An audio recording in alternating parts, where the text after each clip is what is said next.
আজকের পৃথিবীর সবচেয়ে আলোচিত এবং ঘটনাবহুল ভূখণ্ডসমূহের অন্যতম হলো সিরিয়া। একজন মুসলমানের কাছে মক্কা এবং মদিনার পরে তৃতীয় সবচেয়ে গুরুত্বপূর্ণ এবং পবিত্রতম ভূখণ্ড হলো সিরিয়া। কারণ রাসূল করিম সাল্লাল্লাহু আলাইহি সাল্লামের বহু তাৎপর্যপূর্ণ ভবিষ্যৎবাণী রয়েছে সিরিয়াকে কেন্দ্র করে।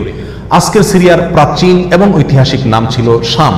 এই শামকে কেন্দ্র করে যতগুলো বর্ণনা হাদিসের কিতাবসমূহে পাওয়া যায়, সেই শামের সীমানা অবশ্য আজকের সিরিয়া থেকে বেশ খানিকটা বিস্তৃত এবং বড় ছিল। সিরিয়া, জর্ডান, ফিলিস্তিন এবং লেবানন এই দেশগুলো মিলে ছিল তখনকার শাম।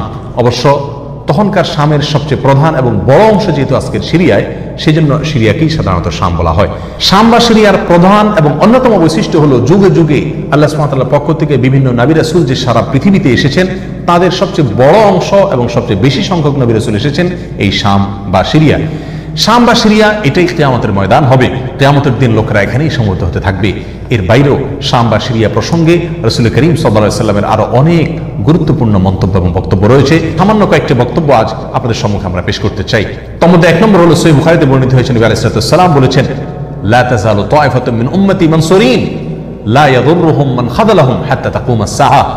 অর্থাৎ আমার উম্মতের মধ্যে একটা বিশেষ শ্রেণী, বিশেষ কিছু লোক থাকবে, একটা দল থাকবে যারা সত্যের পক্ষে লড়াই করতে থাকবে, আল্লাহর সাহায্য তাদের সঙ্গে থাকবে এবং তারা এই সত্যের পক্ষের লড়াইকে অব্যাহত রাখবে কিয়ামত কায়েম হওয়া পর্যন্ত।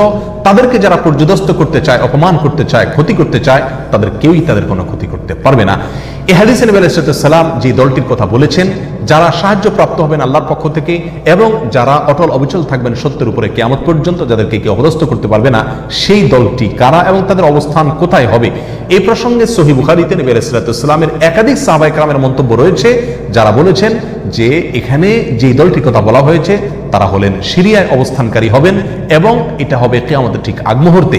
তাবরানির এক বর্ণনা নবী আলাইহিস সালাম নিজেও বলেছেন আল্লাহর সাহায্যপ্রাপ্ত সেই দলটি থাকবে সিরিয়ায় বা শামে। সিরিয়া প্রসঙ্গে দ্বিতীয় হাদিসটিও বর্ণিত হয়েছে সহিহ বুখারীতে। বিখ্যাত সাহাবী আব্দুল্লাহ ইবনে ওমর রাদিয়াল্লাহু তাআলা আনহু বলেছেন, রাসূল করিম সাল্লাল্লাহু আলাইহি ওয়াসাল্লাম ইরশাদ করেছেন, আল্লাহুম্মা বারিক লানা ফি শামিনা ওয়া ফি ইয়ামানিনা। অর্থাৎ আল্লাহ আমাদের সিরিয়ায়, আমাদের ইয়ামানে আপনি বরকত দান করুন। এই কথা বলার পরে উপস্থিত লোকেরা বলল, ইয়া রাসূলুল্লাহ ওয়া ফি নাজদিনা, আমাদের নজদেও আল্লাহ বরকত দান করুন, সেই দোয়া করুন আপনি।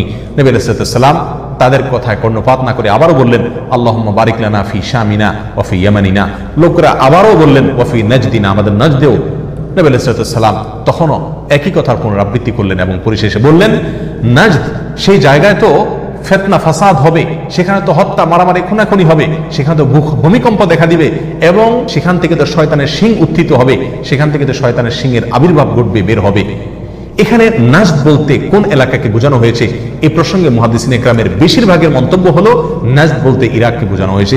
নাজদ বলা হয় উঁচু অঞ্চলকে, আরবের বিভিন্ন অঞ্চলকে নাজদ বলা হয়। হেজাজ এটাকেও নাজদ বলা হয়, যেটা সৌদি আরবের ভিতরে, আর ইরাককেও নাজদ বলা হয়। সহিহ বুখারীর বিশ্ববিখ্যাত ব্যাখ্যাতা আল্লামা কিরমানি রাহিমাহুল্লাহ এবং আল্লামা খাত্তাবী রাহিমাহুল্লাহ এবং আল্লামা ইবনে আব্দুল বার রাহিমাহুল্লাহ সহ অনেক বড় বড় মুহাদ্দিসিন ইকরাম এবং হাদিসবিদগণ মন্তব্য করেছেন যে হাদিসের শেষ অংশে নবী আলাইহিস সালাম যে নজদ প্রসঙ্গে মন্তব্য করেছেন, সেখানে নজদ বলতে ইরাককে বোঝানো হয়েছে। হাদিসের সবচেয়ে বড় সমাহার কানজুল উম্মালে আবু নাঈমে বর্ণিত নবী আলাইহিস সালামের এক হাদিসে পরিষ্কারভাবে নবী আলাইহিস সালাম নিজেই বলে দিয়েছেন এখানে নজদ বলতে ইরাককে বোঝানো হয়েছে। যাই হোক, এই হাদিস থেকে আমরা বুঝতে পারলাম বরকত নবী আলাইহিস সালাম চেয়েছেন আল্লাহর কাছ থেকে এই শাম বা সিরিয়ার জন্য। তাহলে এই শাম বা সিরিয়া এটা গুরুত্বপূর্ণ একটি জায়গা এবং নবী সাল্লাল্লাহু আলাইহি ওয়াসাল্লামের কাছে খুবই প্রিয়, আল্লাহর কাছে খুবই তাৎপর্যপূর্ণ একটি ভূখণ্ড। তৃতীয়ত যে হাদিসটি আমরা এই প্রসঙ্গে পেশ করতে চাই, সেটি বর্ণিত হয়েছে সুনানে আবু দাউদে এবং মুসনাদে আহমদে।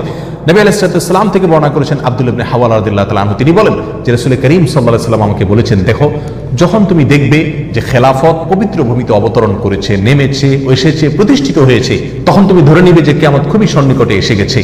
এই হাদিসে নবী আলাইহিস সালাম পবিত্র ভূমিতে যে খেলাফত অবতরণ করলে কিয়ামত নিকটবর্তী এটা বোঝা যাবে বলেছেন। এখানে পবিত্র ভূমি বলতে তিনি কি বুঝিয়েছেন, এই ব্যাখ্যা প্রসঙ্গে প্রায় সকল মুহাদ্দিসিন ইকরামের অভিমত হলো নবী আলাইহিস সালাম এখানে সিরিয়াকে বুঝিয়েছেন। আগে এবং পরের আলোচনাকে পর্যালোচনা করলে সেটাই পরিষ্কার হয়ে যায়। সিরিয়া প্রসঙ্গে চতুর্থ যে হাদিসটি আমরা পেশ করতে চাই, সেটি সুনান তিরমিজিতে বর্ণিত হয়েছে। সেই হাদিস থেকে বোঝা যায় নবী আলাইহিস সালাম সিরিয়াকে গোটা মুসলিম বিশ্বের জন্য হৃৎপিণ্ড হিসেবে অভিহিত করেছেন, মন্তব্য করেছেন। তিনি বলেছেন, সিরিয়ার লোকেরা যখন খারাপ হয়ে যাবে, মন্দ এবং খারাপ দিক যখন সিরিয়ার লোকদেরকে গ্রাস করবে, ছেয়ে যাবে, তখন তোমরা ধরে নিবে পৃথিবীর কোনো জায়গায় আর কোনো ভূখণ্ডে মুসলমানদের মধ্যে আর কোনো কল্যাণ অবশিষ্ট নেই। অর্থাৎ হৃৎপিণ্ডের মতো সিরিয়ার মানুষের মধ্যে যখন পচন ধরবে তখন গোটা দেহে, গোটা মুসলিম বিশ্বের মধ্যেই পচন তার আগেই ধরে গেছে, এটা পরিষ্কারভাবে বোঝা যাবে। এই হাদিস থেকেও সিরিয়া অত্যন্ত গুরুত্বপূর্ণ ভূখণ্ড, সেটা পরিষ্কারভাবে আমরা বুঝতে পারি। সিরিয়া প্রসঙ্গে 5 নম্বর হাদিসটি বর্ণনা করেছেন আবু হুরায়রা রাদিয়াল্লাহু তাআলা আনহু। এটি বর্ণিত হয়েছে সুনান ইবনে মাজাহ। নবী আলাইহিস সালাম বলেছেন, একটা সময় আসবে যখন গোটা বিশ্বে বড় বড় যুদ্ধ বিগ্রহ সংগঠিত হবে, বিশ্বজুড়ে যখন বড় বড় যুদ্ধ দেখা দিবে, তখন মাওয়ালিদের অর্থাৎ নওমুসলিমদের একটি দল আল্লাহর পক্ষে, সত্যের পক্ষে, আল্লাহর দ্বীনের জন্য লড়াই করতে থাকবে এবং তখনকার আধুনিক যত অস্ত্র শস্ত্র এগুলিতে তারা সজ্জিত থাকবেন এবং সত্যের পক্ষে লড়াই করতে থাকবেন। তাহলে চরম সংকটময় পরিস্থিতিতে আল্লাহ সুবহানাহু ওয়া তাআলার একটা বিশেষ সাহায্য এবং অনুগ্রহ আমরা দেখতে পাচ্ছি, আর সেটা অবতীর্ণ হবে, সেটা নাজিল হবে এই সিরিয়ার দামেস্ক নামক শহরে। নাম্বার 6, সিরিয়া প্রসঙ্গে নবী আলাইহিস সালামের আরেকটি তাৎপর্যপূর্ণ ভবিষ্যদ্বাণী রয়েছে, যেটি বর্ণিত হয়েছে সহিহ মুসলিমে। বর্ণনা করেছেন সাহাবী নওয়াস ইবনে সুমাআন রাদিয়াল্লাহু তাআলা আনহু। তিনি বলেছেন, নবী আলাইহিস সালাম একবার দাজ্জাল প্রসঙ্গে দীর্ঘ এবং বিশদ আলোচনা করলেন। একটা পর্যায়ে এসে তিনি বললেন, কিয়ামতের পূর্বে আল্লাহর নবী ঈসা আলাইহিস সালাম যে আসমান থেকে অবতরণ করবেন পৃথিবীতে, তিনি অবতরণ করবেন মূলত সিরিয়ার দামেস্ক নামক শহরের, বর্তমান যে রাজধানী সেই দামেস্ক শহরের পূর্ব অঞ্চলের একটি উঁচু এবং সাদা মিনারায় তিনি অবতরণ করে দুনিয়াতে আসবেন। এসে সারা পৃথিবী জুড়ে তাণ্ডব চালানো দাজ্জালের বিরুদ্ধে তিনি লড়াই করবেন এবং সিরিয়ার এই লুদ নামক জায়গায় তিনি দাজ্জালকে হত্যা করবেন। একজন মুসলমানের কাছে যে সিরিয়ার ভূখণ্ডটি অত্যন্ত তাৎপর্যপূর্ণ তা পরিষ্কারভাবে হাদিসের মাধ্যমে ফুটে ওঠে। নাম্বার 7, তিরমিজি বর্ণিত এক হাদিসে আসছে নবী আলাইহিস সালাম ইরশাদ করেছেন, কিয়ামতের পূর্বে ইয়ামানের হাজরামাউত নামক শহরে সেখানে আগ্নোৎপাত দেখা দিবে, আগ্নেয়গিরি দেখা দিবে এবং সে আগুন মানুষকে ধাওয়া করতে থাকবে। সেই পরিস্থিতি আসলে কিয়ামতের ঠিক পূর্ব মুহূর্তে আমরা কি করব, এই প্রসঙ্গে সাহাবায়ে কেরাম নবী আলাইহিস সালামের কাছে দিক নির্দেশনা চাইলে তিনি বললেন, আলাইকুম বিশাম, তোমরা শাম বা সিরিয়ায় গিয়ে আশ্রয় নিবে। অন্য এক হাদিসে আসছে নবী আলাইহিস সালাম বলেছেন, একটা সময় আসবে যখন 3টা জায়গায় একসঙ্গে যুদ্ধ চলবে, সিরিয়ায় এবং ইয়েমেনে এবং ইরাকে। একজন সাহাবী প্রশ্ন করলেন, ইয়া রাসূলুল্লাহ, আমাকে ওই সময় আপনি কোন পক্ষের হয়ে লড়াই করার জন্য নির্দেশ করবেন? নবী আলাইহিস সালাম বলেছেন, তুমি শামের হয়ে অর্থাৎ সিরিয়ার হয়ে তুমি লড়াই করবে, আর যদি সিরিয়া হয়ে লড়াই করার সামর্থ্য তোমার না থাকে তাহলে ইয়ামানের পক্ষ তুমি অবলম্বন করবে। এই হাদিসে একেবারে পরিষ্কারভাবে সিরিয়ার গুরুত্ব এবং তাৎপর্য আমাদের কাছে ফুটিয়ে তুলছে।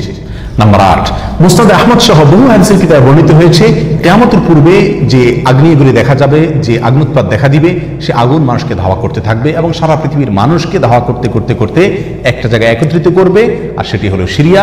নবী আলাইহিস সালামের ভাষায় আরদুল মাহশারি ওয়াল মানশার, অর্থাৎ সিরিয়াই হবে কিয়ামতের ময়দান। কিয়ামতের সময় সারা পৃথিবী থেকে মানুষ সমবেত হয়ে এই সিরিয়াতেই একত্রিত হতে থাকবে। নাম্বার 9, নবী আলাইহিস সালাম আরেক হাদিসে বলেছেন, মালায়েকাতুল্লাহি বাসিতু আজনিহাতাহুম আলা শাম, আল্লাহর ফেরেশতাগণ সিরিয়ার উপরে তাদের ডানাকে ছেয়ে আছেন অথবা ছেয়ে থাকবেন। এই হাদিস থেকেও শাম বা সিরিয়ার গুরুত্ব করে পরিষ্কারভাবে ফুটে ওঠে।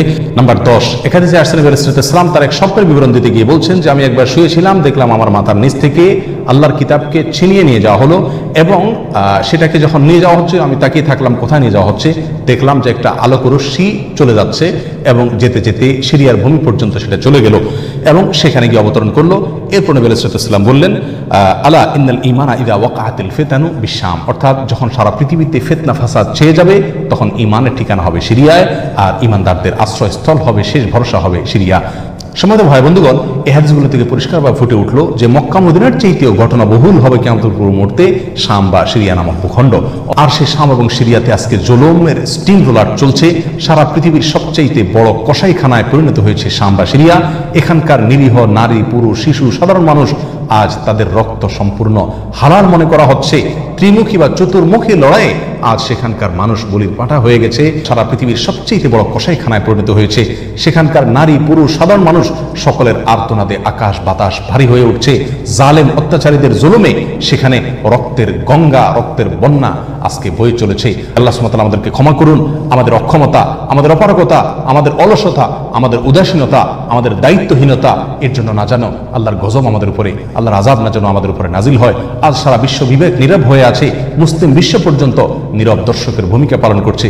আপনার আমার মতো সাধারণ মানুষ আজকের বিশ্বের অবস্থা আমাদের হাত পাকে একরকম বেঁধে রেখেছে, আমরা তাদের পাশেও দাঁড়াতে পারছি না। অতএব কমপক্ষে আল্লাহর কাছে দোয়া করি, আল্লাহ আমাদের অক্ষমতাকে ক্ষমা করুন, আল্লাহ তাদের সাহায্য করুন, তাদের সহযোগিতা করুন। জালেমদের কালো হাতগুলোকে আল্লাহ সুবহানাহু ওয়া তাআলা ভেঙে চুরে চুরমার করে দিন। প্রিয় বন্ধুগণ, নিরাশ হওয়ার কোনো কারণ নেই। সিরিয়ার মানুষদের দিয়ে আল্লাহ সুবহানাহু ওয়া তাআলা অনেক বড় খেদমত দিবেন। হয়তো তাদের পরীক্ষা চলছে, আল্লাহর সাহায্য ইনশাআল্লাহ অচিরেই আসবে। আল্লাহ সাহায্য তাদের সঙ্গে আসুক এবং সকল প্রকার জালেমদেরকে আল্লাহ সুবহানাহু ওয়া তাআলা ধ্বংস করুন, সেই দোয়া আল্লাহ সুবহানাহু ওয়া তাআলার কাছে আমরা রাখি।